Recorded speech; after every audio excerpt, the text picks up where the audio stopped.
trinchera de Cristo Rey, a la contrarrevolución hispánica. Bienvenidos, supervivientes de la trinchera bandeana, a un programa más de la explicación del Catecismo Católico de Monseñor Schneider, del obispo Athanasius Schneider. Credo, compendio de la fe católica, editado por nuestros amigos de Luz de Trento.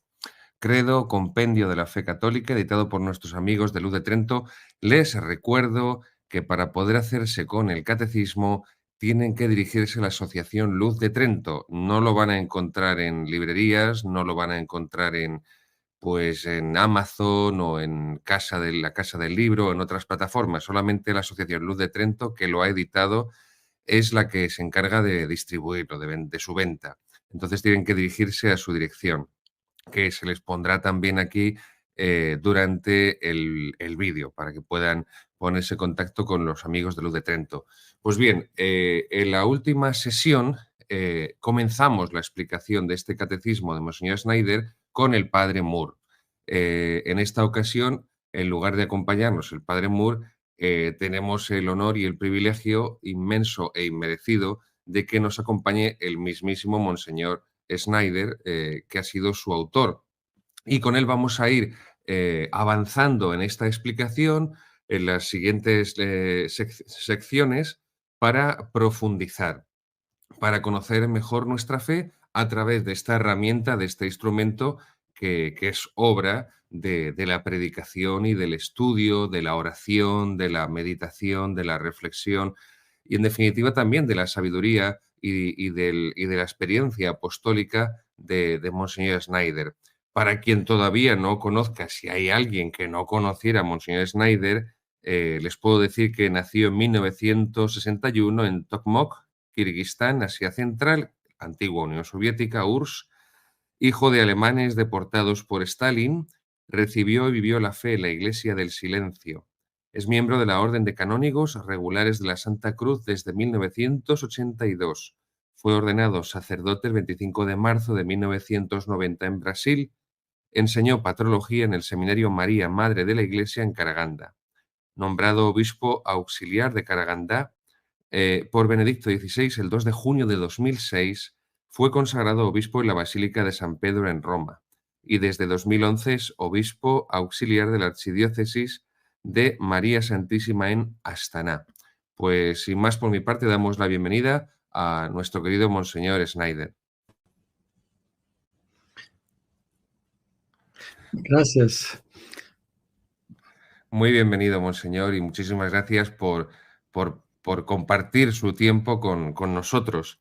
Queridos amigos, vamos a hacer un poco de memoria sobre el programa pasado.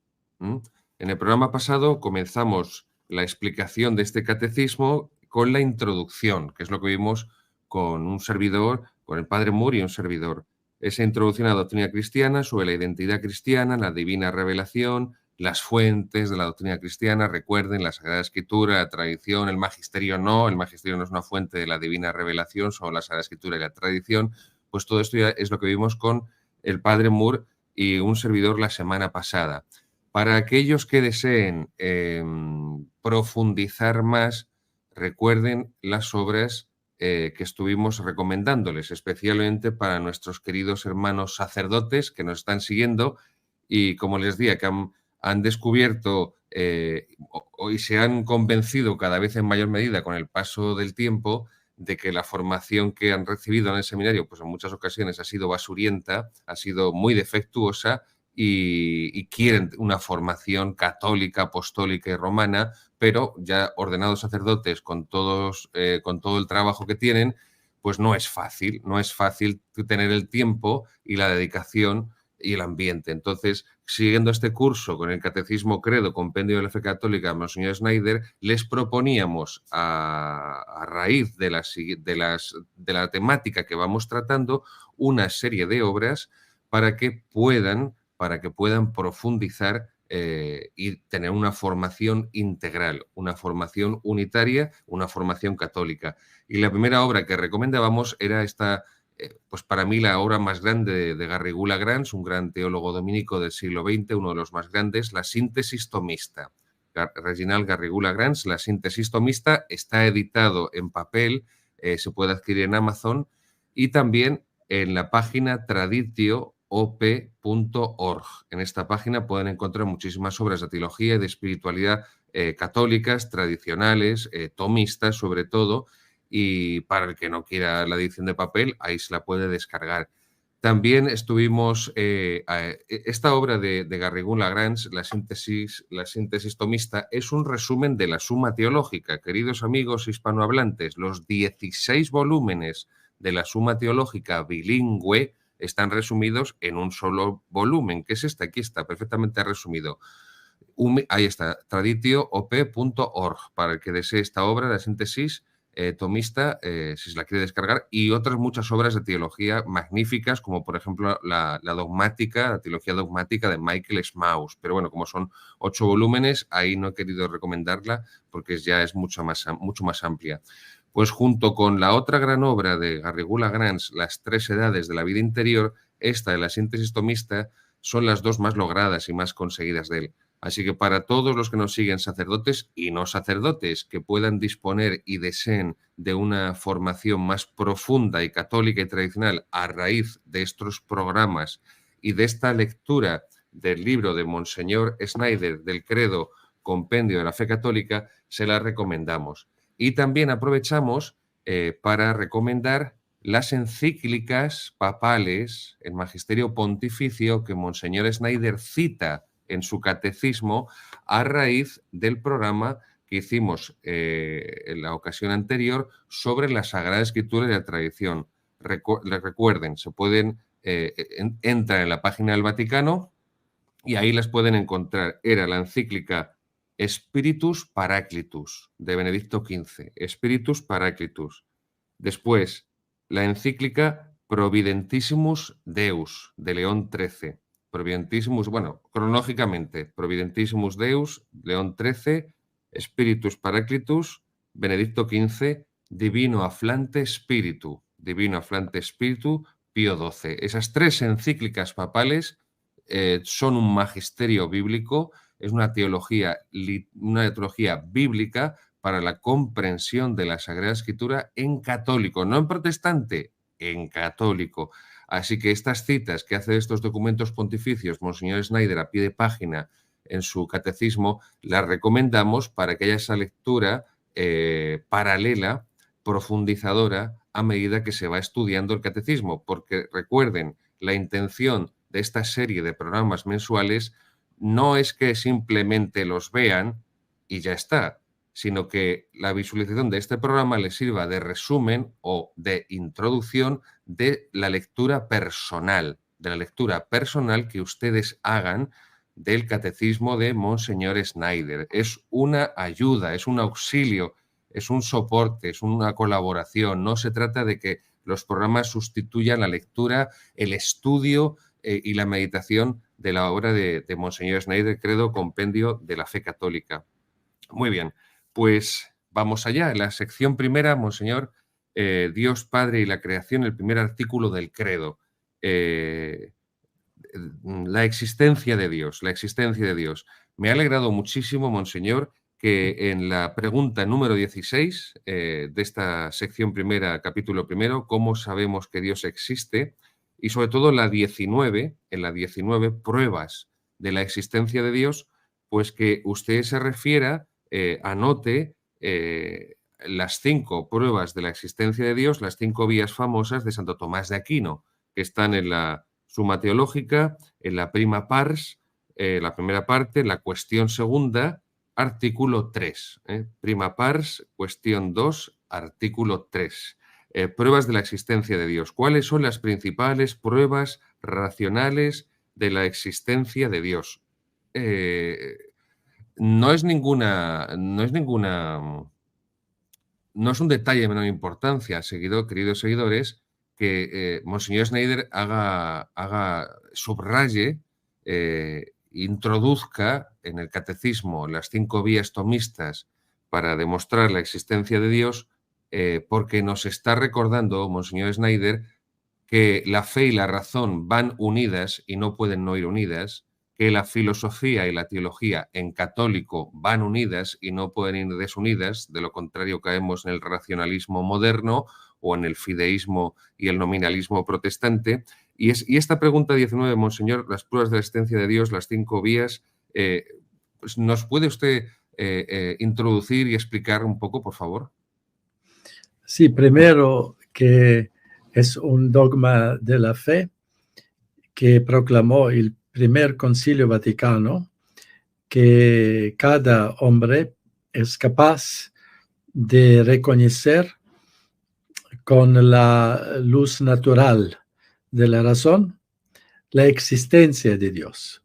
Y conocemos aquellas afirmaciones de la Sagrada Escritura en el libro de la sabiduría, capítulo 13, y después San Pablo habla también en la carta a los romanos, que mismo los paganos que tenían la razón y a pesar de reconocer las obras de la creación de Dios, no lo aceptaron, no lo veneraron como se debía.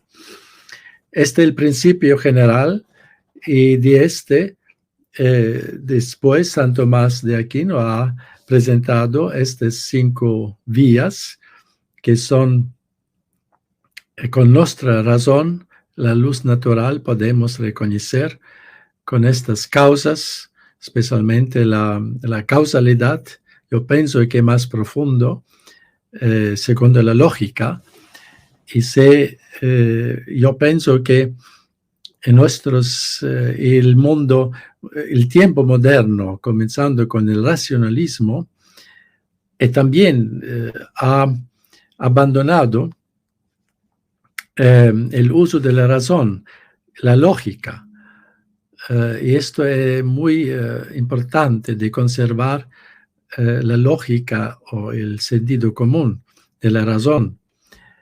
Y San Tomás de Aquino lo ha presentado especialmente. Yo quiero subrayar la causalidad, que es aquel que mueve todo. Y por eso toda la teoría moderna del evolucionismo, darwinismo, materialismo, es en sí una cosa absurda que contradice los principios de la razón. Y debemos desenvolver este pensamiento hoy en nuestro tiempo marcado con una falta muy grande de la lógica, yo pienso también. Y de otra parte, hoy hay un otro peligro del sentimentalismo, también contra la razón. Y estos 2 peligros, de un lado el uso errado de la razón para negar Dios, y después el uso no de la razón, sino del sentimiento solamente, para también no acreditar en forma recta en la existencia de Dios y después en la revelación. Y otro principio que está a la base de estos 5 caminos de la demostración de la existencia de Dios es el principio que en latín gratia supponit naturam, es decir, que la fe, que es la gracia, porque la fe solamente podemos tener con el don de la gracia. Entonces, más este don de la fe, la luz sobrenatural que Dios infunde en nuestras almas, supone la recta operación, función de la razón, de la naturaleza, de la luz natural de la razón. Y por esto la Iglesia sigue este método también en la formación sacerdotal, comenzando con el estudio de la filosofía, de la razón, de la naturaleza, que debe ser sana, y después la teología, que se dice que la razón o la naturaleza è la sierva ancilla del mundo sobrenatural o de teología de la fe. Muy bien, querido monseñor. Hablaba usted de la formación sacerdotal.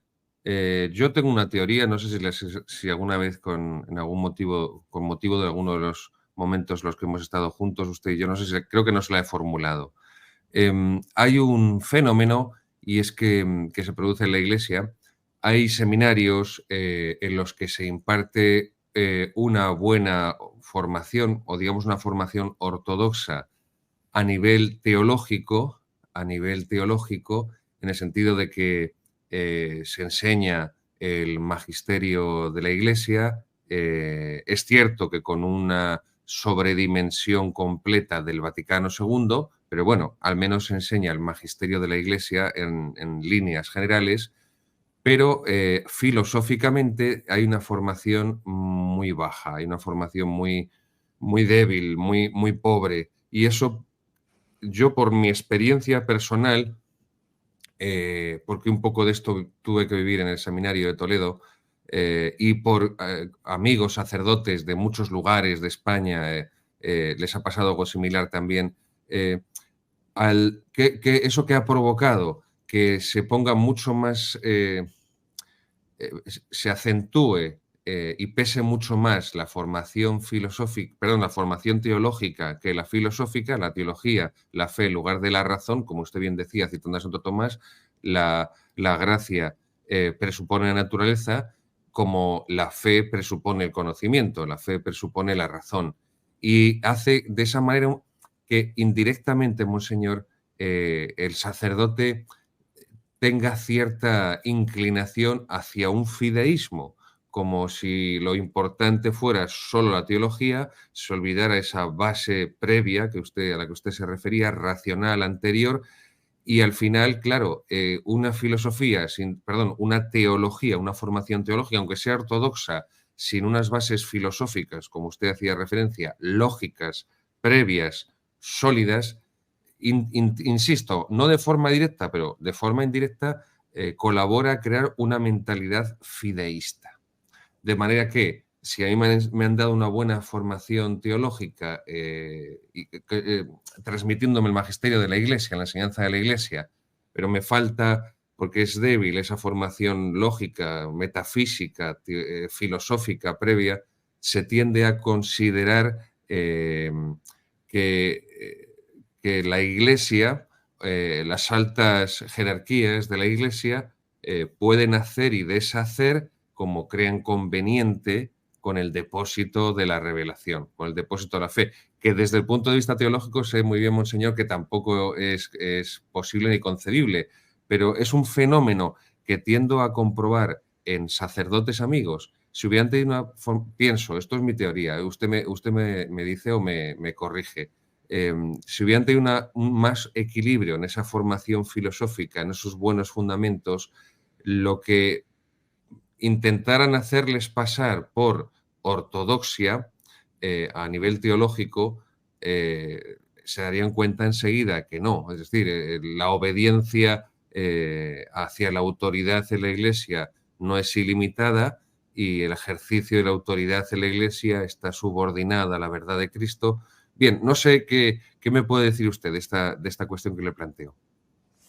Sí, y no conozco todos los programas de formación en los seminarios de España, mas yo pienso que, según mi conocimiento en general, después del Concilio Vaticano II, en los seminarios, realmente una formación defectuosa de la filosofía sana, como se dice, la filosofía perennis, los principios de la filosofía sana de San Tomás de Aquino. Y también debemos recordar que Papa Pío X mandó publicar 24 tesis tomistas. Sería bueno, de nuevo, recordar esto. Y después También è verdad che se non tiene una buena formación de la naturaleza, de la lógica, del pensar, estos sacerdotes son muy fácil víctimas de ideologías y entonces es muy necesario o víctimas de decisiones erradas en la vida. Yo he leído una vez que Papa Pablo VI, ha hablado con su amigo francés, el filósofo Jean Guiteau, y después del concilio, cuando tuve una gran apostasía de sacerdotes en cantidad realmente impresionante, el Papa en Francia, el Papa preguntó a este filósofo, Guiteau, ¿qué usted piensa las causas que tan fácilmente, de manera tan impresionante, hubo estas apostasías, defecciones de sacerdotes, del sacerdocio? Y este filósofo respondió que una causa importante es, él decía, la formación defectuosa filosófica en los sacerdotes, porque no había más convicciones, también del punto de vista natural y de lógica. Claro que debemos tener la convicción más profunda, es la convicción de la fe, mas la fe se basea también en la lógica, naturaleza, o como el famoso Chesterton decía, que un chiste en inglés, upon entering the Catholic Church, a man is asked to take off his head, not his head. Entonces se dice, un hombre entrando a la Iglesia Católica es pedido de quitar no su cabeza, mas su... el sombrero, monseñor, sombrero. El sombrero, sí. Mas en inglés son dos palabras muy similares, head and head. So, y esto es verdad, debemos siempre conservar el senso común, yo pienso, también en la iglesia, el pensar, no el racionalismo, pero el senso común, sensos comunes, y la lógica, claro, subordinada a la visión sobrenatural, más juntos. Pues me ha dado, monseñor, una muy buena idea respecto a las 24 tesis tomistas, el que tomamos la dirección de Tectón, nuestro querido Marcos Vera, tomamos nota para también trabajar a propósito de esta mención de las 5 vías de las pruebas de la existencia de Dios tomistas. También poder organizar con alguno de los doctores en filosofía católicos tomistas que colaboran con nosotros en este canal de Tectón, poder organizar también un día un programa sobre esas 24 tesis tomistas como fundamento filosófico de todo el andamiaje, de todo el edificio de la teología católica. Bien, queridos seguidores, les recuerdo esas principales pruebas racionales de la existencia de Dios, esas 5 vías de Santo Tomás a las que hace referencia Monseñor en el capítulo primero de la sección primera, en la pregunta número 19, es la del movimiento. Todos los seres creados fueron puestos en movimiento porque Dios es el primer motor inmóvil. La segunda, la causalidad eficiente. Hay una cadena de causas que requieren a Dios como causa primera. La tercera, la de la contingencia, la vía de la contingencia. La existencia de las cosas creadas depende de Dios como el único ser necesario. 4, la gradación de las perfecciones. Todas las criaturas existen dentro de los grados de ser y de perfección, mientras que solo Dios es perfectamente bueno, perfectamente verdadero y perfectamente bello. Y por último, la 5ª vía, la de la finalidad y el orden.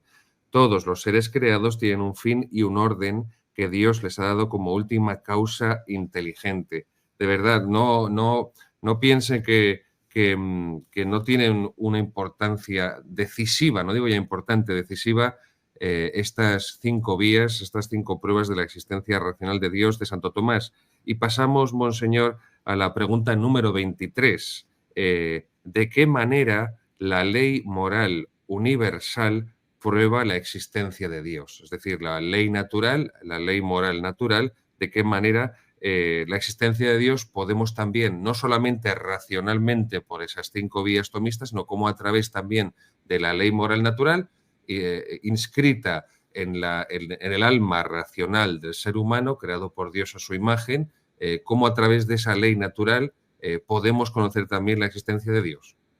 Sì, perché la ley natural è creada por Dios y la ley natural es igual en todas las culturas, en todos los tiempos, en pueblos y probada en la historia que ha ciertas leyes morales que son siempre presentes en la conciencia de cada hombre normal, que funciona, si su lógica funciona normal y su alma no es corrompida, igual funciona la conciencia también. Y por eso también en el Evangelio nos tenemos una expresión, la ley de oro, como se dice, nuestro Señor, aquello que tú no quieres que te hacen, tú no haces al otro. Esta es una demostración universal de una ley moral, de la ley natural que Dios inscribió en nuestra alma. Y otros, casi los 10 mandamientos de Dios, especialmente aquellos negativos que están formulados en forma negativa, son una expresión de la ley natural, inscribidos por Dios en la alma de cada hombre. En esta pregunta número 23, ¿de qué manera la ley moral universal prueba la existencia de Dios? Hablamos, señor Schneider, de que esa ley natural, esa ley moral natural, apunta a un legislador supremo y universal. Y esto también es de una gran importancia. Dios no es solamente creador, Dios no es solamente ordenador, como vemos en esas 5 vías tomistas que prueban su existencia, sino que como es creador y como es ordenador, es legislador. Y este es un aspecto que ha desaparecido por completo de la predicación y de la enseñanza cristiana, incluso, por supuesto, como no podía ser menos, de la teología, tanto de la teología dogmática, la teología fundamental, como de la propia teología moral. Porque ahora, Monseñor, estamos viendo que hay un combate virulento dentro de la propia Iglesia, porque dentro de la propia Iglesia, incluso por parte de altos eclesiásticos, se está negando esta ley natural para promocionar ese pecado contra la naturaleza, que es la homosexualidad. Y ya no solamente la homosexualidad como un vicio nefando, sino toda la ideología filosófico-política, filosófico-jurídica, que se han construido desde la revolución sexual del mayo del 68 sobre la homosexualidad, y que es la ideología de género. Y esto es algo por lo que, Monseñor, muchos fieles, muchos sacerdotes están sufriendo. En la propia Iglesia se está luchando por la abolición de la ley natural. Infelizmente, sí, esta infiltración, ma ya la filosofía moderna ha negado la existencia de la ley natural. En los siglos pasados ya comenzó esta ley autónoma, especialmente la filosofía del deísmo,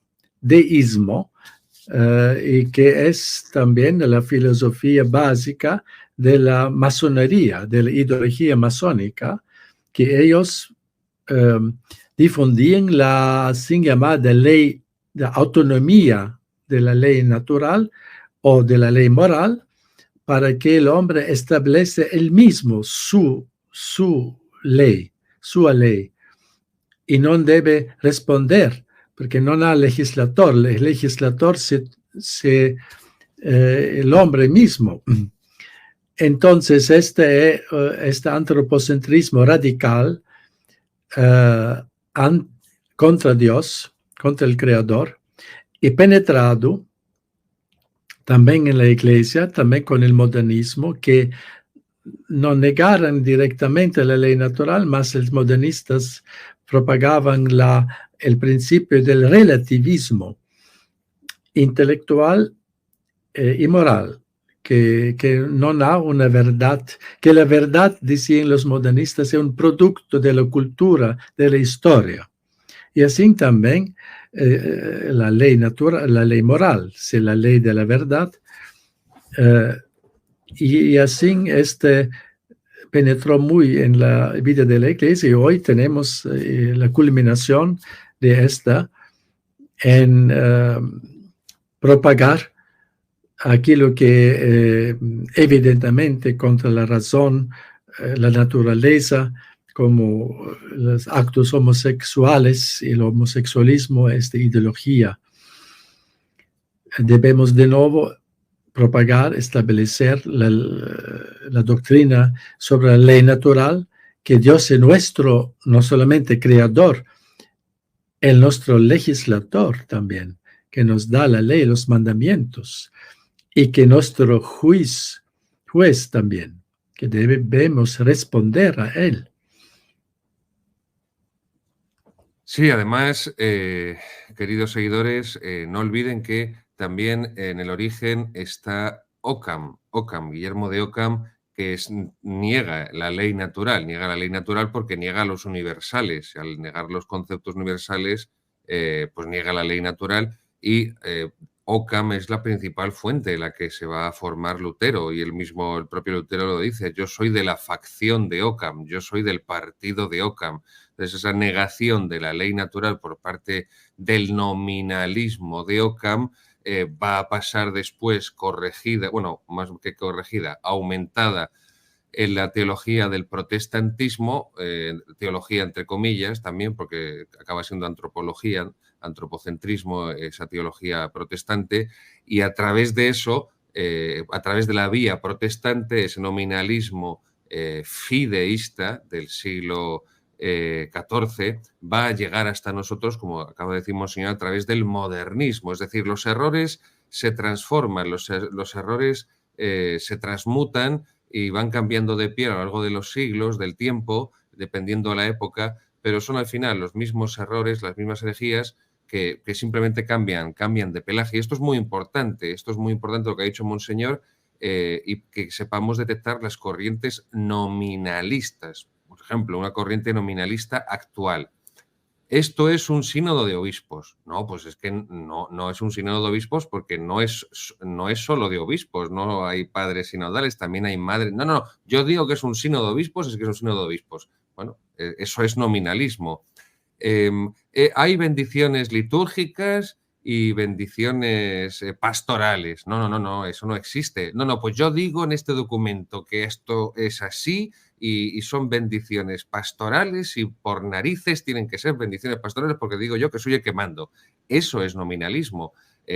Así que tenemos que ser muy conscientes que esos errores están muy presentes, y por eso la necesidad de tener una buena formación, porque si no diagnosticamos la enfermedad, si no sabemos cuáles son los motivos, las causas por las que proviene la enfermedad en el cuerpo eclesial, no podremos generar anticuerpos, no podremos defendernos, no podremos luchar contra esas enfermedades, y acabaremos sucumbiendo y siendo víctimas de ellas.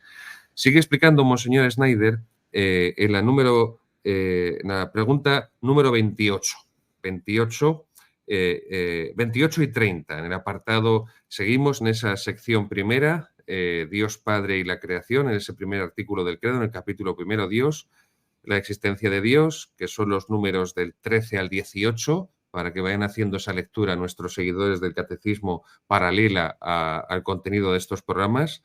Después viene la sección de las pruebas de la existencia de Dios, que son las preguntas 19 a la 27, y ahora comienza este otro apartado, que es el de la naturaleza y los atributos de Dios. Y en la pregunta número 28 nos explica Monseñor qué se entiende por naturaleza o esencia de un ser.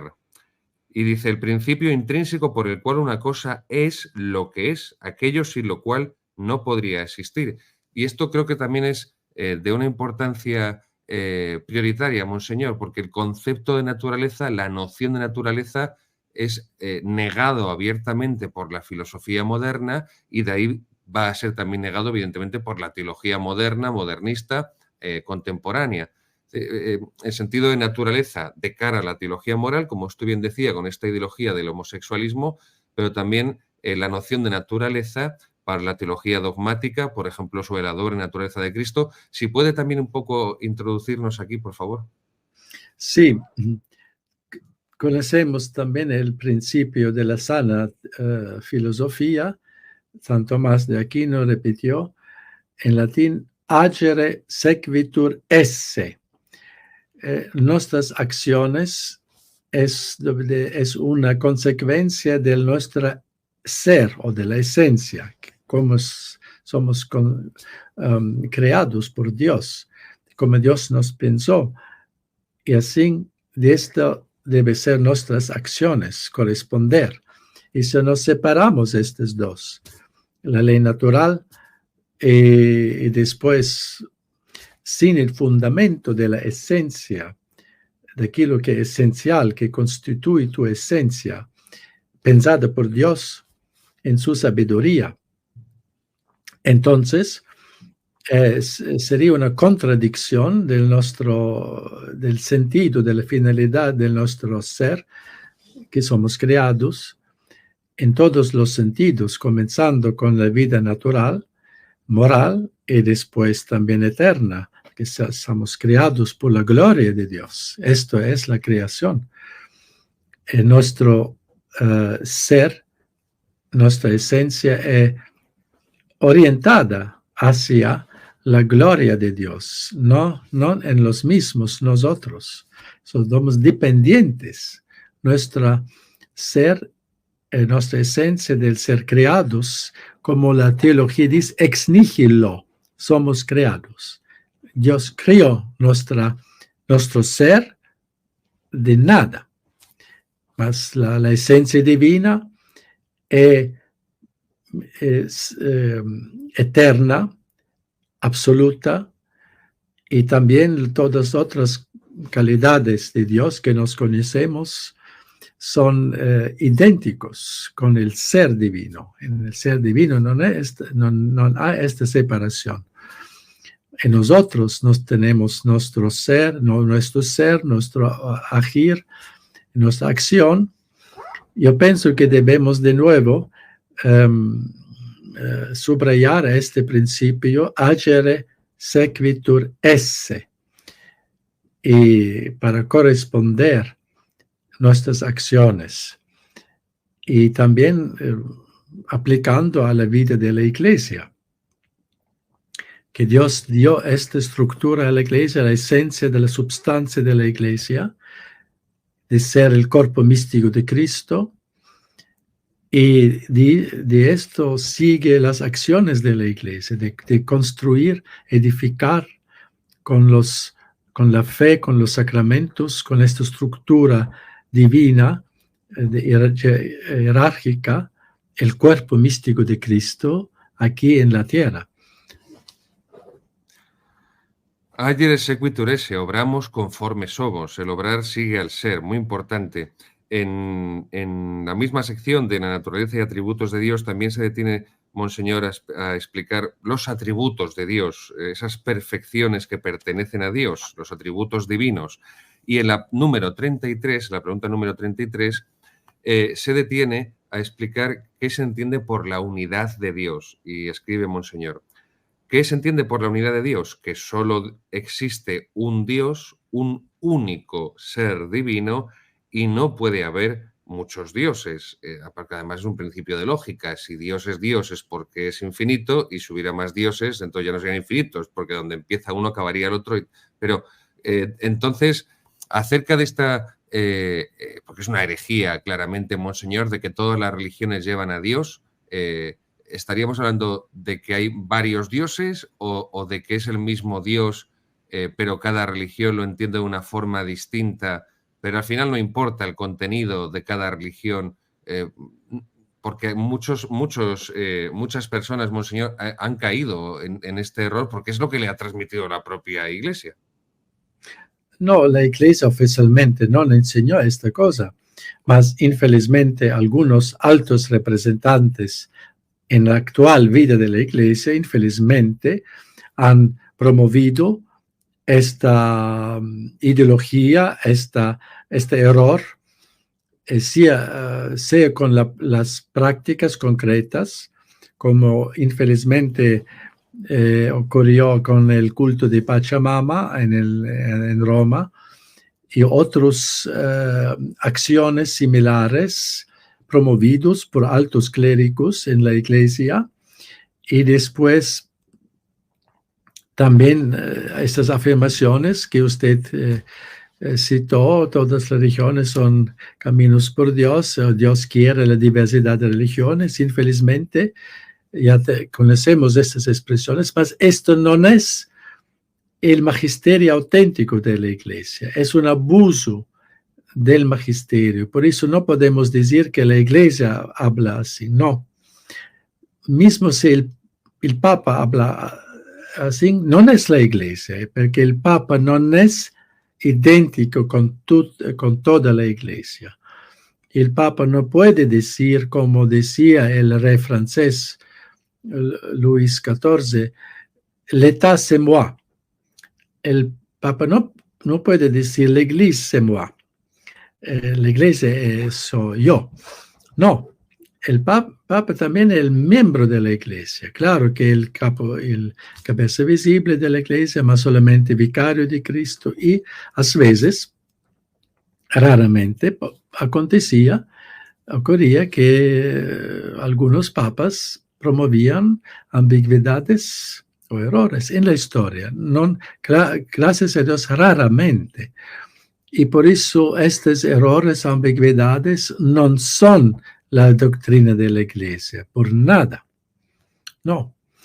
Entonces tenemos el único Dios, y porque Dios prohibía expresamente, formalmente, con puniciones, castigos, de seguir otros caminos de otras religiones, de otros Dios. Entonces el primer mandamiento conocemos ya. En todo el Antiguo Testamento Dios castigaba severamente si uno seguía otra forma de, digamos, de religión que él pensaba que también, tal vez, y mismo Aarón, el sumo sacerdote, era responsable por aquella idolatría del pueblo de Israel en el desierto, adorando este ídolo que él hizo Entonces, él pensaba, Aarón, que esto es una posibilidad también de venerar a Dios en esta forma. Mas Dios prohibía esto y punido muy severamente. Y lo mismo en el Nuevo Testamento. Jesús dice: es el único camino, único, y no a otro. Y Dios ha ordenado, mandado a toda la humanidad: esto es mi hijo muy querido, escuchad él. Entonces es un mandamiento de Dios y no una posibilidad de escoger otros caminos de la religión. Entonces esto es muy severo, muy serio, y debemos de nuevo repetir esto, proclamar esto, verdad de la unicidad de Dios, y también, repito, del mandamiento expreso formal de Dios, que no hay legítimas otras religiones excepto la la fe en el Jesucristo, el único redentor del género humano, Hijo de Dios encarnado, y con esto con la Santísima Trinidad, el único Dios, Padre, Hijo y Espíritu Santo.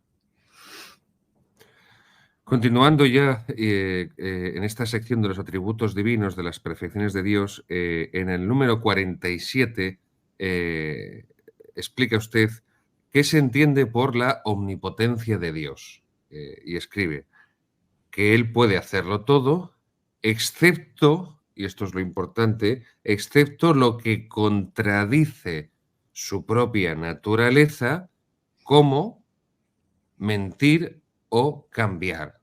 Bien, y esto es fundamental, monseñor. Y siguiendo esta última reflexión que acaba de hacer, le pido que también profundice en esta cuestión, que es también de filosofía, no solamente de teología, o es previamente una cuestión filosófica a la posterior prolongación teológica. Dios no puede cambiar, pero es que lo que se transmite hoy, tanto ad intra en la propia Iglesia como ad extra hacia el mundo, aunque evidentemente el mundo nunca va a considerar suficiente cualquier apertura de la Iglesia, es el cambio, ¿no? Acabamos de finalizar esa... Es que no sé cómo definirlo, monseñor, no sé, reunión, merienda, no sé si esto se dice también en portugués, una merienda de amigotes, que la han llamado el sínodo de la sinodalidad. Tampoco sabemos qué significa sinodalidad, porque es una cosa, como decía el sociólogo Zygmunt Bauman, es una cosa líquida, y ya ni siquiera líquida, es gaseosa, y todo lo que se está transmitiendo, porque estamos todavía mucho peor que después del Vaticano II. El propio Ratzinger, en el libro de su vida, lo narra, y cuando hace referencia a esos años del posconcilio inminentes, del 65, 70, 75, dice en sus memorias, en el libro de mi vida, que el ambiente era que todo era susceptible de cambio. Y este es el ambiente en el que vivimos actualmente, en la situación de la Iglesia, monseñor, en el que parece que todo es susceptible de cambio y que todo puede cambiar, que todas las verdades doctrinales, todas las verdades de fe, todas las verdades de la tradición católica son susceptibles de cambio. Es decir, se puede prohibir la misa tradicional, cosa que nunca jamás había hecho la Iglesia Católica en 20 siglos, prohibir una liturgia ortodoxa que se ha celebrado durante más de 1000 años en toda la Iglesia.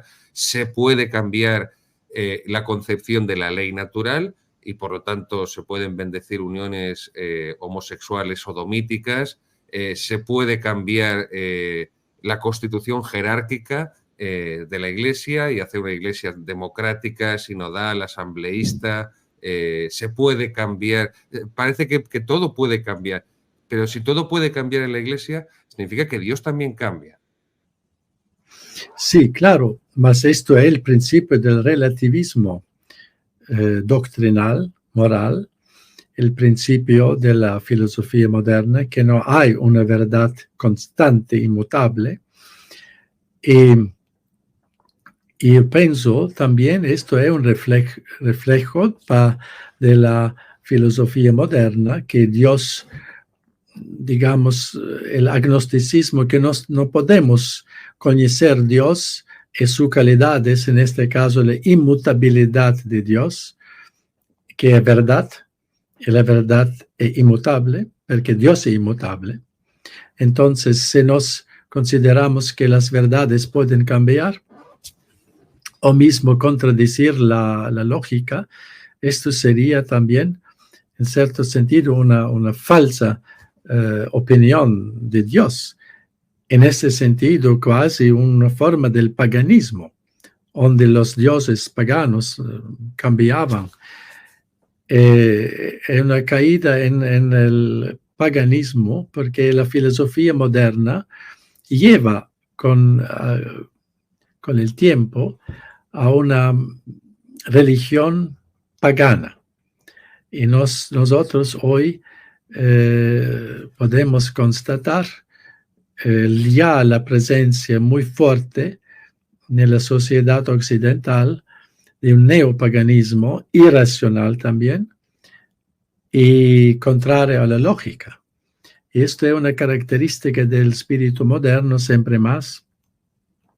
La falta de lógica, la contradicción contra la lógica del buen senso común, y este espíritu que ya en el mundo y después queda solamente la fuerza, la violencia, la dictadura para imponer una cosa, mas no más la lógica, la verdad.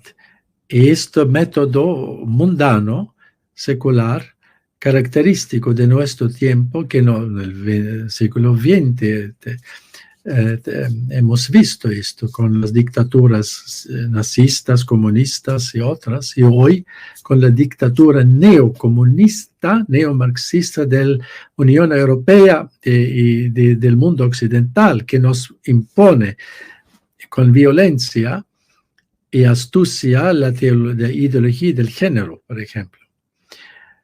Y este espíritu mundano, antilógico, relativista, he penetrado en los pensamientos de clérigos, de altos clérigos, y como un virus.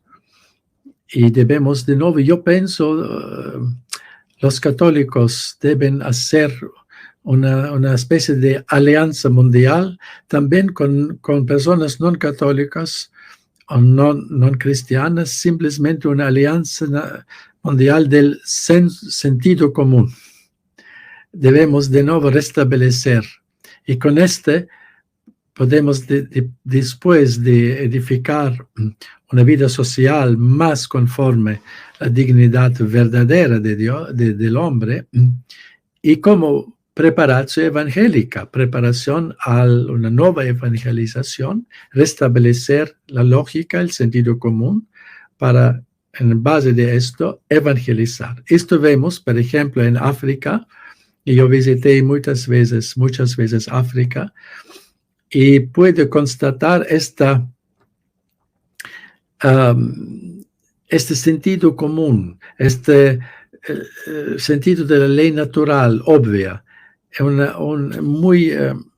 una contribución, yo pienso, de estos pueblos simples africanos para nuestra sociedad occidental ya caída en estas locuras y absurdidades, de nuevo, y se puede mejor evangelizar. Si una persona aún tiene la lógica natural, el sentido común, es más abierto al mensaje del evangelio.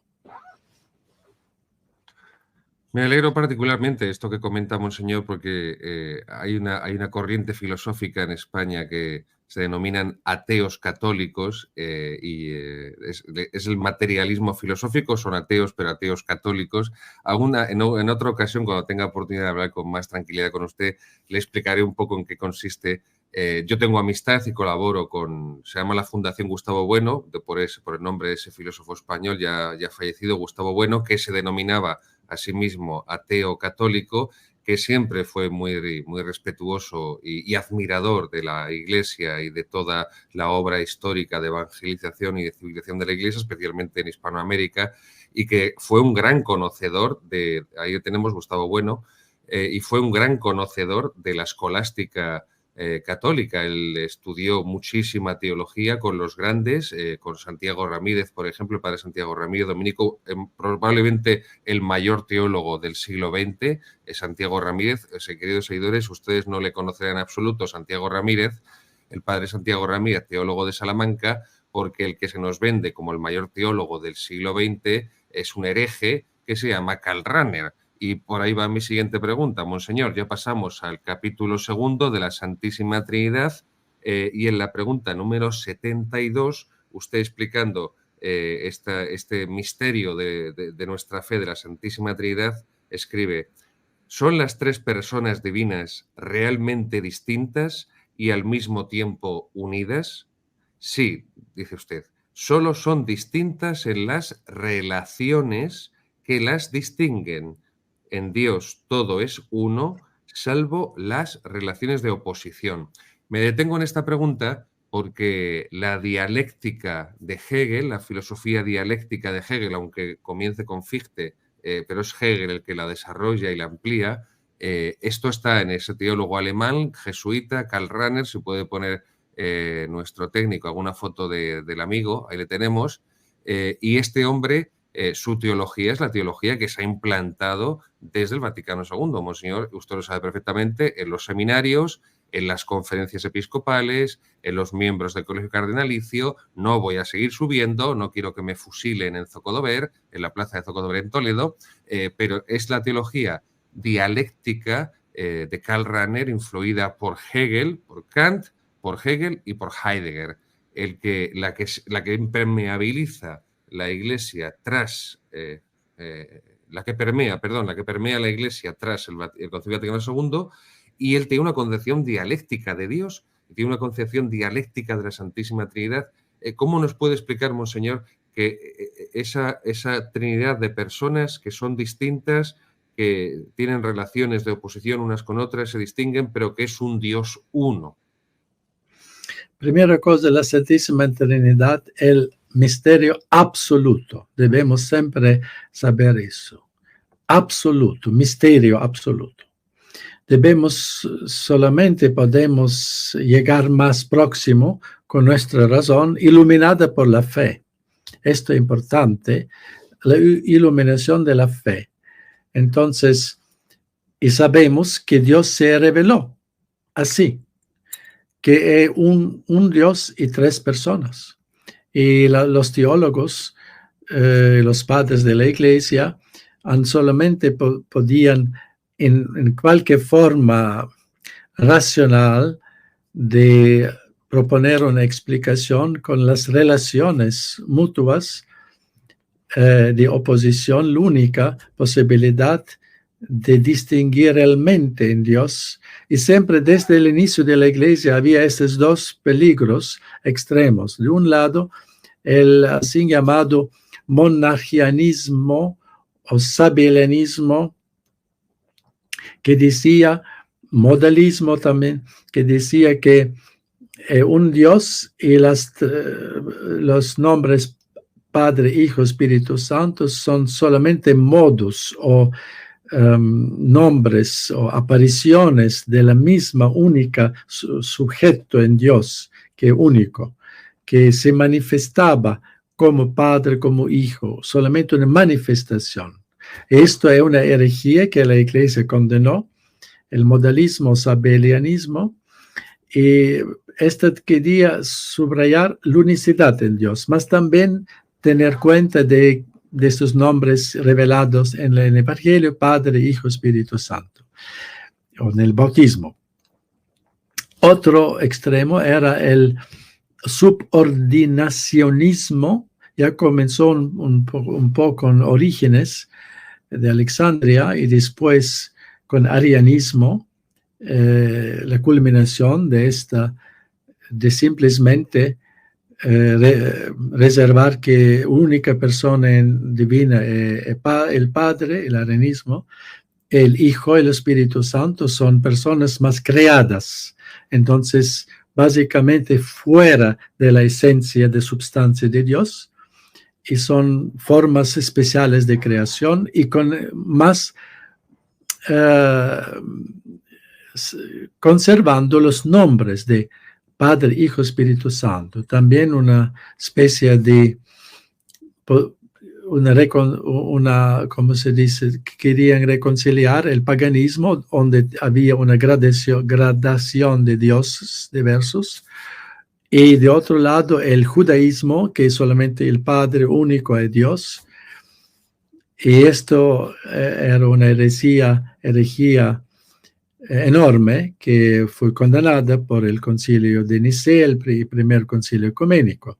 Entonces, yo recomiendo de leer frecuentemente el así llamado símbolo atanasiano, el símbolo atribuido a Santo Atanasio, probablemente él no escribió este símbolo, más en honor o en tal vez cualquier expresiones de Santo Atanasio, mas el gran símbolo atanasiano yo considero una síntesis más densa, clara, del dogma de la Santísima Trinidad, que ahora hablamos, unicidad de Dios y las tres personas.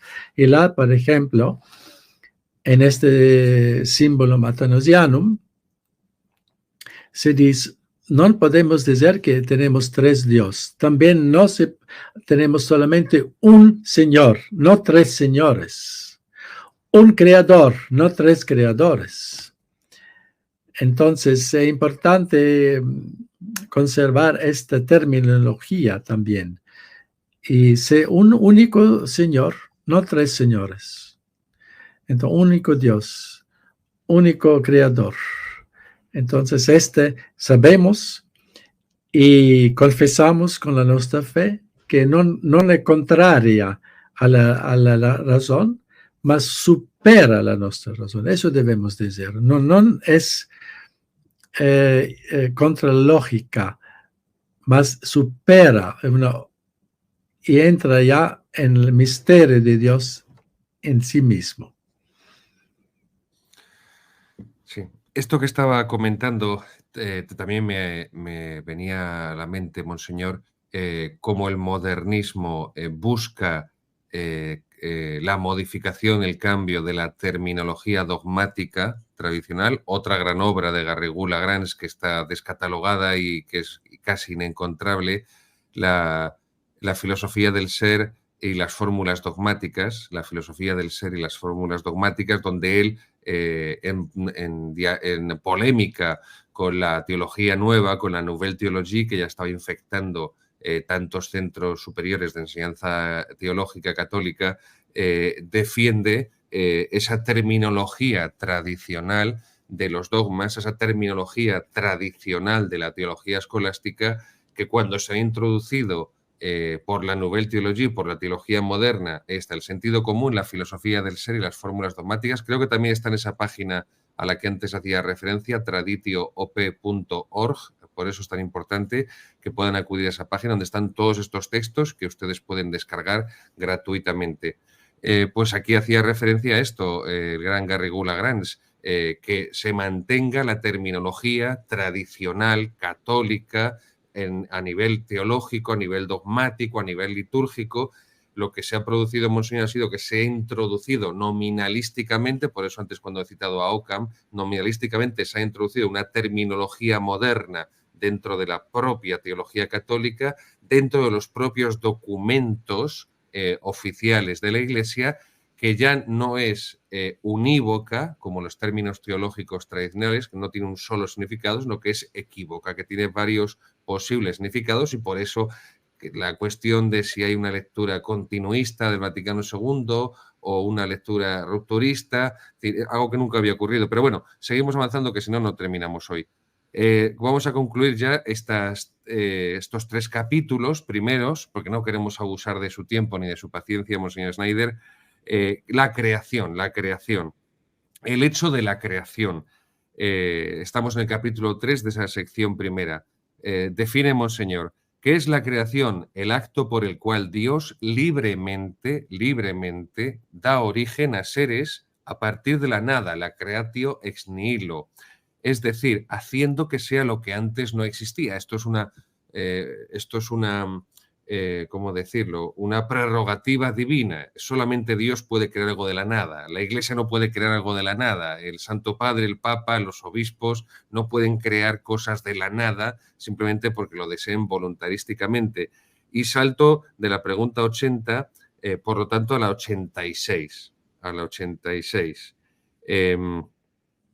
En nuestro tiempo, ¿cuál es el principal error acerca de la distinción entre Dios y la creación? Si ya dejamos sentado que Dios crea de la nada, pues ¿cuál es el principal error que hoy se está produciendo acerca de esa distinción, o mejor dicho, indistinción entre Dios y el mundo que hay en la filosofía moderna y que está presente en la teología moderna y en buena parte de la mentalidad de la Iglesia moderna, contemporánea? Dice Monseñor Schneider, En nuestro tiempo, la personificación e incluso la divinización de la naturaleza, se está divinizando la naturaleza como en el mundo pagano antiguo, a menudo manifestada en formas de idolatría ambiental, estas absurdas tesis anticientíficas del cambio climático por la acción del hombre y demás, misticismo ecológico, rituales a la diosa madre tierra, y hemos visto ya la aberración de la Pachamama, asimismo otras formas de adoración pagana. ¿Por qué se está produciendo, monseñor, por qué al perderse la fe en Dios en el mundo moderno, en la filosofía moderna, por qué parece que la teología moderna, siguiendo la filosofía moderna, nos lleva a la sacralización del mundo? Sí, esta es siempre la tentación del hombre de declararse Dios, de ponerse en el lugar de Dios. Como ya había la tentación del serpiente en Adán y Eva. Y esto veneno está infectando la humanidad, de poner sí mismo el hombre al centro. Y él la medida de la verdad, de bondad, etc. Y después también el así llamado panteísmo, quiere decir que todos los seres que vemos son una parte de Dios ya. Y esto es hoy también un gran peligro, un nuevo gnosticismo que se difunde con varias formas muy vagas de la idolatría, de venerar, adorar la naturaleza, la madre tierra, etc. Y después la finalidad de esta es una consecuencia lógica de este panteísmo, divinización de la criatura. El paso lógico es que después el hombre quiere ser adorado él mismo y exige la adoración del hombre. Como San Pablo decía, el anticristo verá y se pone en el centro del templo para ser adorado. Nosotros queremos ser adorados. Y esto es una tendencia muy también sofisticada en la iglesia, en la liturgia, el antropocentrismo. Y en el último análisis es un camino que lleva, en última análisis, a la adoración de Satanás. El culto de Satanás es la última consecuencia. Si nos adoramos la naturaleza, adoramos nosotros, y de esto vamos a adorar el Satanás. Esto es la última consecuencia que ya también podemos leer en el Apocalipsis. Esta revuelta contra Dios de la humanidad en que escogió el mal y Satanás, y debemos ver todas estas consecuencias de cuando y debemos de nuevo restablecer el teocentrismo. Yo diré más de que teocentrismo, cristocentrismo hoy, porque Dios es una persona concreta. Dios se manifestó, se encarnó, es visible como yo leí una expresión una vez en inglés: God exists, incarnation happened. Dios existe, por eso hubo la encarnación de Dios.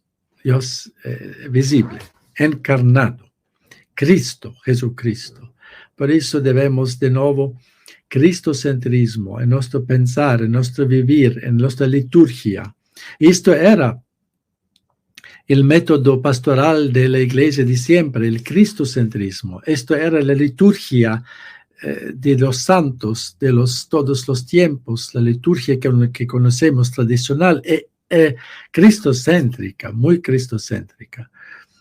Entonces debemos San Atanasio, que era un gran defensor contra el paganismo y en favor de la Santísima Trinidad, la doctrina certa. Su primera obra que él escribió era De Incarnatione Verbi, la primera obra de Santo Atanasio, la encarnación de Dios contra los paganos.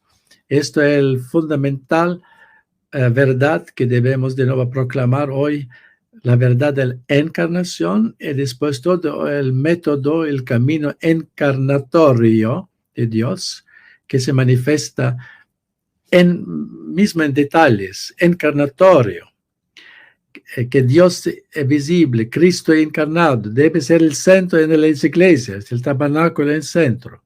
Debemos dar todos a Él y después Él nos dará la nuestra dignidad, la nuestra santidad, la nuestra felicidad, cuando metemos Dios en el centro y Cristo encarnado. Vamos a ir ya concluyendo con la última pregunta, Monseñor. El fin de la creación. El fin de la creación, que es la pregunta número 26 del capítulo 3 de la sección primera. A propósito de esto que acaba también de comentar usted sobre el antropocentrismo moderno. Antes de hacerle la última pregunta sobre el fin de la creación, la número 96, le hago primero un prólogo, que es una confesión personal.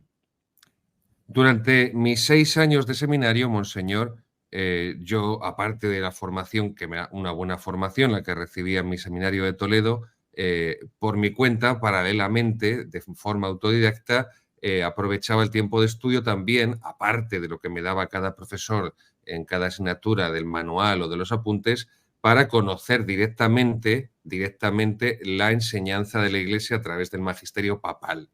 Entonces, los 6 años de seminario aproveché para estar continuamente en el tiempo de estudio leyendo encíclicas papales. Entonces, comencé leyendo la Mirari Vos de Gregorio XVI y continué con el resto de sumos pontífices.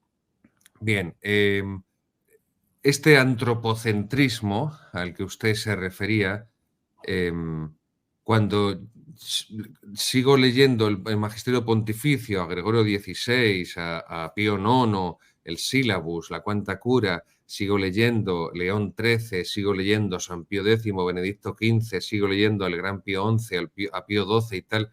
Cuando llego al Magisterio desde Juan XXIII, cuando llego al Magisterio desde el Vaticano II, que tengo que estudiar también en el seminario, y el Catecismo de Juan Pablo II del año 92, que el estudio sin descanso durante esos años de seminario e incluso los primeros años también de sacerdote, leo las encíclicas y principales documentos, exhortaciones de Juan Pablo II, y luego los 6 primeros años de sacerdote, en mi primer destino, leo todo el pontificado de Benedicto XVI en 2 ocasiones. Había una editorial en España, Edivesa, que cada año publicaba un tomo grueso de todo lo que el Papa predicaba y escribía durante ese año. Homilías, encíclicas, exhortaciones apostólicas, catequesis. Bueno, pues los años de Benedicto XVI, todo lo que salía publicado de su pluma o de su palabra durante esos años, lo leí en 2 ocasiones. Y le hago esta confesión personal, Monseñor, porque sé que hay muchos sacerdotes que nos siguen, que les ocurre algo parecido, porque detecto, incluso en el mismo Benedicto XVI, algo que me llama poderosamente la atención comparado con el magisterio pontificio anterior al Vaticano II que yo venía leyendo desde el seminario, y es tal vez sea una expresión excesiva, Monseñor, pero es que no encuentro otra que sea más adecuada. La obsesión por el mundo moderno. Desde Juan 23, Pablo VI, Juan Pablo II, Benedicto XVI en menor medida, pero también hay una referencia al mundo moderno, al mundo moderno. Parecería como que el mundo moderno es una fuente de revelación, parecería como que la opinión y el juicio del mundo moderno para la Iglesia es un elemento muy importante a tener en cuenta. Y ese antropocentrismo, esa constante referencia al mundo moderno, al mundo,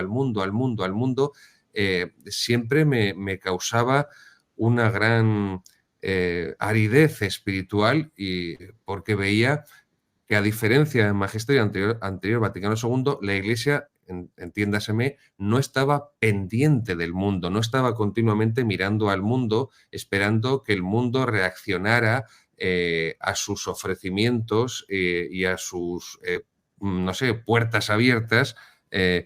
Y entonces, después de este prólogo existencial, aprovecho para leer esa pregunta número 96, y con el prólogo que le he hecho y la pregunta que le suya, pues por eso le pido su orientación y su clarificación. Dice Monseñor en la pregunta número 96 sobre el fin de la creación. ¿Entonces el hombre no es una criatura que el Creador ha querido por sí misma?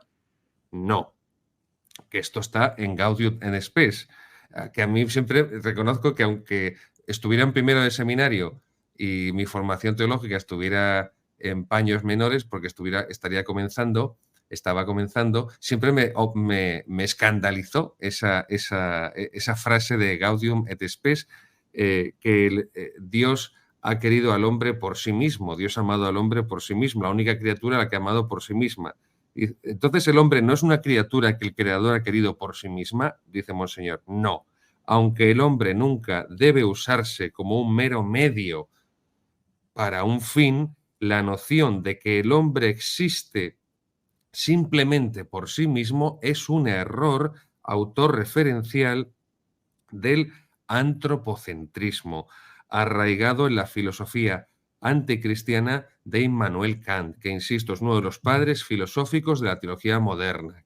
Kant, Hegel y después Heidegger. Más bien, Dios quiere las cosas fuera de sí mismo en la medida en que están ordenadas a su propia bondad como un fin, pues Dios es el único fin del hombre. Adelante, Monseñor. Sí, claro, que si no somos necesarios, somos creados del nada.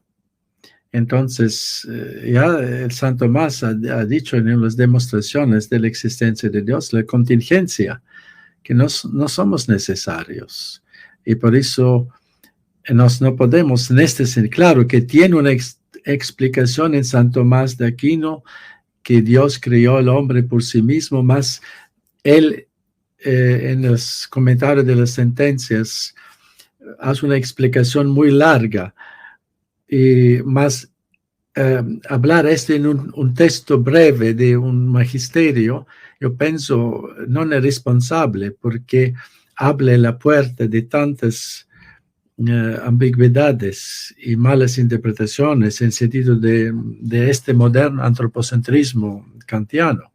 Y por eso el magisterio no debería hacer estas expresiones sin una buena, inmediata explicación de que nuestra contingencia, que Dios es el único necesario y que todos somos creados para su gloria. Como dice el Sanctus, pleni sunt cieli et terra gloria tua. Todo lleno de la gloria de Dios, por Él somos, y todo fue creado por Cristo, como San Pablo dice, por Cristo, por Él, todos los ángeles, la materia, los hombres, todo fue creado por el Hijo de Dios, por Cristo. Y esto debemos de nuevo proclamar, y el su testimonio existencial que usted hablaba, la Iglesia y el mundo, yo pienso que a partir de Juan 23 y después el tiempo hasta hoy, había una impresión que la Iglesia tiene una forma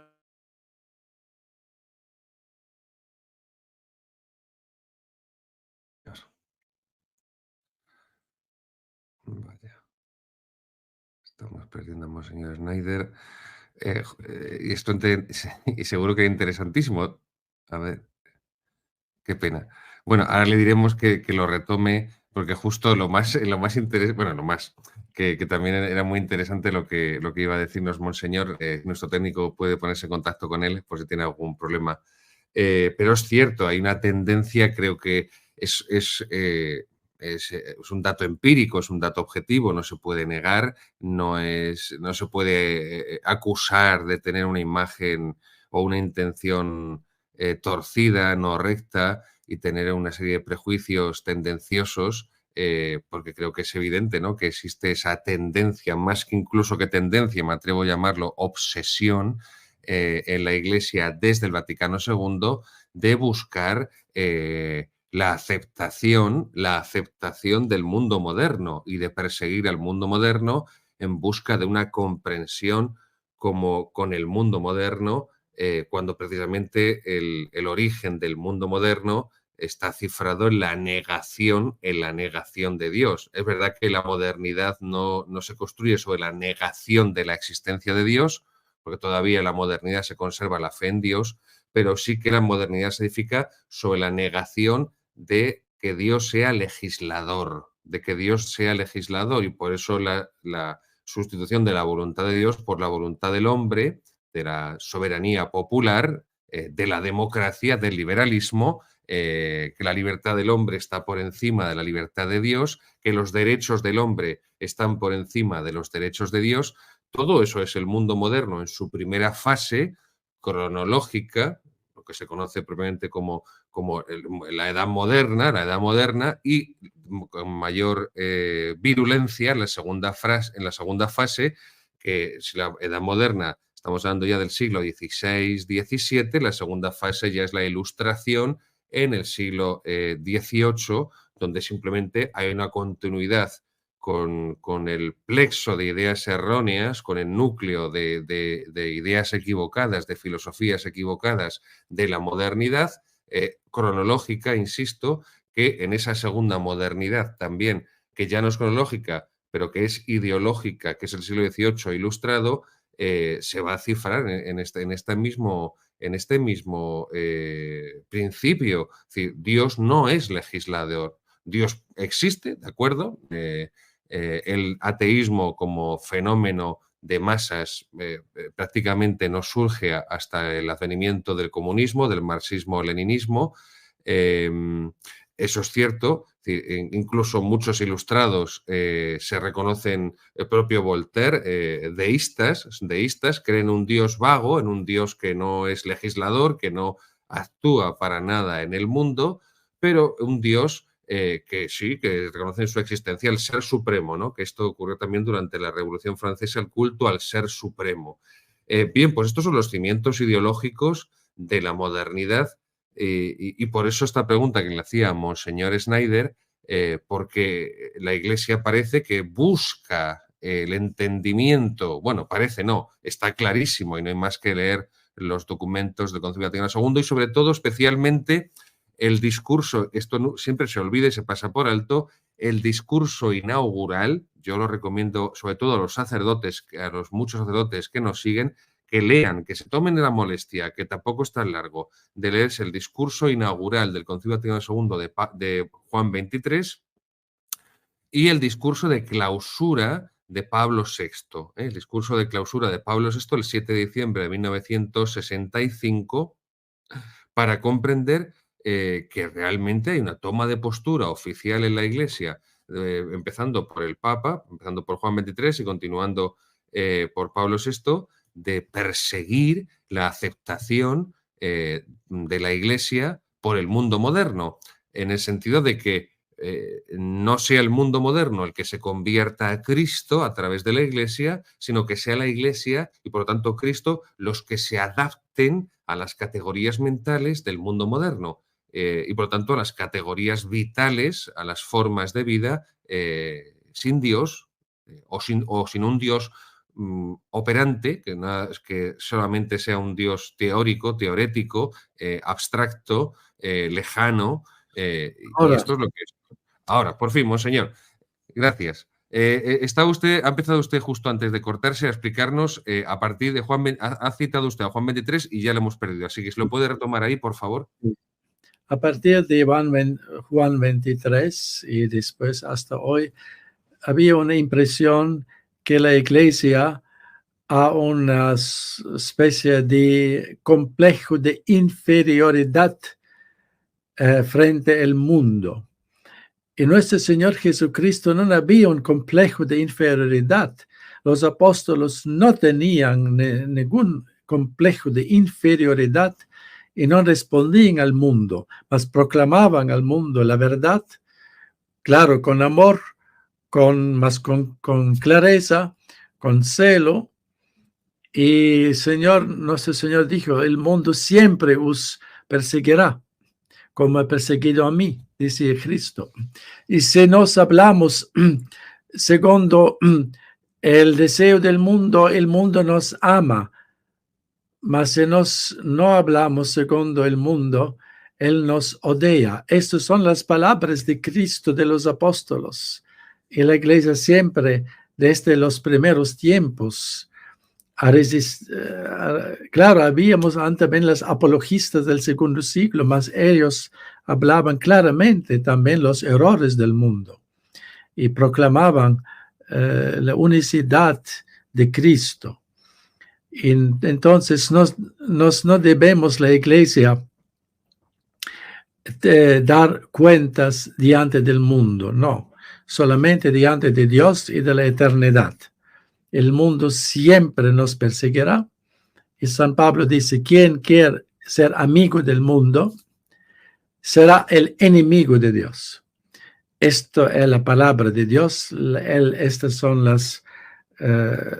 el método de los apóstoles y de todo 2000 años de la Iglesia. Entonces es una gran ilusión que caerá la Iglesia empezando con Papa Juan 23, desde realmente, y hoy vemos que el mundo nos siempre más odia, siempre más, cuando más nos conformamos al mundo, el mundo quiere que una conformación total y no quiere una conformación parcial. Esto comenzó parcialmente con el Vaticano II, el método, mas hoy el mundo quiere que nos aceptamos la homosexualidad, la ideología del género, y así, etcétera. Y entonces debemos ser de nuevo corajosos, coraje, no temer nada, miedo de nadie, y con convicción, con alegría, con proclamar el Evangelio, unicidad de Cristo, la belleza de la creación del hombre que Dios ha creado, la belleza de la vida moral según los mandamientos de Dios. Y esta es la misión de la Iglesia, será siempre ser perseguida hasta el fin del mundo. Claro que no queremos ser perseguidos siempre, queremos también transformar la sociedad humana en el espíritu de Cristo. Y debemos continuar mismo en esta sociedad neopagana. Debemos con coraje y alegría proclamar, transformar la sociedad mismo neopagana, siempre más con el espíritu de Cristo, sobrenatural.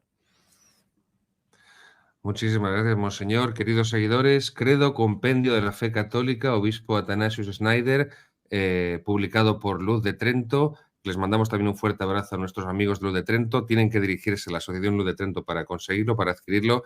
Merece la pena esta obra de monseñor Schneider. Yo tuve el privilegio de presentar esta obra en el mes de julio con él en Madrid. Realmente va a pasar a la historia este catecismo como un elemento de transmisión de la fe católica tradicional en estos tiempos de apostasía. Por cierto, cuando hacía Monseñor referencia al credo, al símbolo atanasiano, también está aquí en la página 550, en un apartado final que hay sobre los distintos credos y oraciones de la Iglesia. Y concluyo también recomendando, por ejemplo, otra serie de lecturas para profundizar en esto que, a propósito del Catecismo, Credo, Compendio de la Fe Católica de Monseñor Schneider, son temas, cuestiones que han ido saliendo.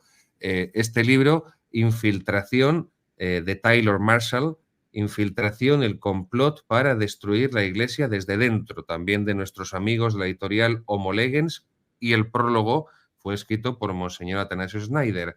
Infiltración, el complot para destruir la Iglesia desde dentro, ahí lo tienen, de Taylor Marshall. Es un libro de edición bolsillo de 330 páginas, se lee muy fácilmente, es un recorrido histórico, pero también es un recorrido teológico, pero muy sencillo, no hace falta tener una formación teológica del nivel de un catedrático para comprender perfectamente muchos de las cuestiones que hemos tratado hoy aquí con Monseñor, cómo desde el siglo XIX, desde el modernismo, desde la filosofía moderna que infecta o se deja infectar por ella la teología moderna, hay una línea para introducir ese complot al que se refiere el subtítulo de Taylor Marshall, Infiltración, ese complot para destruir la Iglesia desde dentro, que es haciendo que la propia Iglesia pretenda cambiarse a sí misma desde dentro. Les recomiendo este libro con el prólogo de Monseñor Schneider y, por supuesto, Monseñor, también recomiendo a nuestros seguidores su libro Christus Vincit,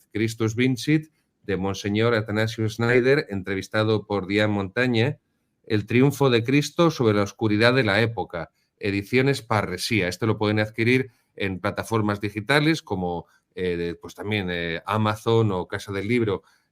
Christus Vincit, una conversación amplia de 350 páginas sobre cuestiones de primer orden y de relevancia respecto al mundo católico, pero también respecto a todo el mundo que hoy estamos viviendo, porque también hace referencia al globalismo, a la Agenda 2030, al nuevo orden mundial, a esto que también nos hemos referido hoy, Monseñor, de la ideología de género, de los poderes oscuros del mundo, cómo maniobran para sofocar el Evangelio y la fe de Jesucristo, Rey del mundo, Christus Vincit, y como no puede ser de otra manera, Monseñor, y como llevo muchísimos en hacerlo, pues también voy a darme un poco de propaganda a mí mismo y de publicidad.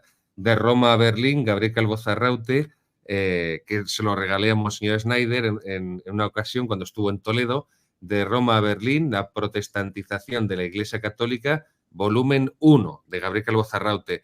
Intento hacer algo parecido a lo que hace Taylor Marshall, solo que lo mío son 650 páginas en lugar de 350, y yo hago un recorrido mucho más filosófico, más jurídico, más histórico, pero bueno, intento profundizar en las corrientes doctrinales que han llevado a la situación antropocéntrica que está viviendo el catolicismo, que es un elemento protestante. El protestantismo lleva en su interior ese germen de vicio moderno, de poner al hombre y la fe subjetiva del hombre, la fe sin obras, en el centro de la salvación.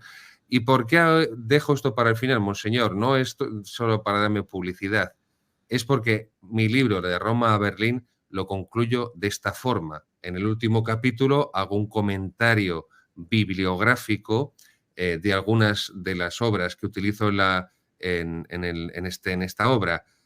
Un comentario bibliográfico proponiendo un itinerario de formación al lector, de profundización a través de esas lecturas, y acabo hablando de usted. Y en ese comentario bibliográfico, en la página 648 de la edición española, la última del libro, esto es lo que escribo. Finalmente concluimos con un libro que, a modo de entrevista, me refiero a este suyo, que a modo de entrevista aporta criterio católico y realismo sobrenatural, sana cautela, pero también firme esperanza, previniendo de los múltiples errores de todo tipo, incluidos los psicológicos, a los que los católicos están sometidos en la tesitura contemporánea, tan dolorosa y compleja. Es el libro de Monseñor Athanasius Schneider, Christus Vincit. Pues, Monseñor, muchísimas gracias por acompañarnos, muchísimas gracias por su tiempo, del que he abusado, y le pido también disculpas. Y en lo personal, le doy las gracias porque hace 10 años que yo le conocí a través de una página de internet que se llama Adelante la Fe. Ahí empezaron a publicar sermones y escritos suyos, y ahí hace 10 años le conocí. Y bueno, pues hace 10 años usted se convirtió para mí en un criterio firme y en un faro de luz en mitad de la convulsa, de la creciente situación convulsa que vivimos en la Iglesia. Así que por todo ello, Monseñor, le estoy profundamente agradecido, y también tengo que decirle que su español, y no es adulación, su español ha mejorado muchísimo. Sí, un poquito. Sí, intento de mejorarme. Muy bien, gracias por vuestra invitación, convite y su labor. Que Dios os bendiga a todos que os escuchan y os confirmen en la alegría, convicción de la nuestra santa fe católica. Os dio ahora la bendición. Dominus vobiscum. Et cum spiritu tuo. Et benedictio Dei omnipotentis Patris, et Filii, et Spiritus Sancti descendat super vos, et maneat semper. Amen. Sea alabado nuestro Señor Jesucristo. Sea por siempre bendito y alabado. Monseñor, muchísimas gracias. Un abrazo muy fuerte a todos nuestros seguidores. ¡Viva Cristo Rey!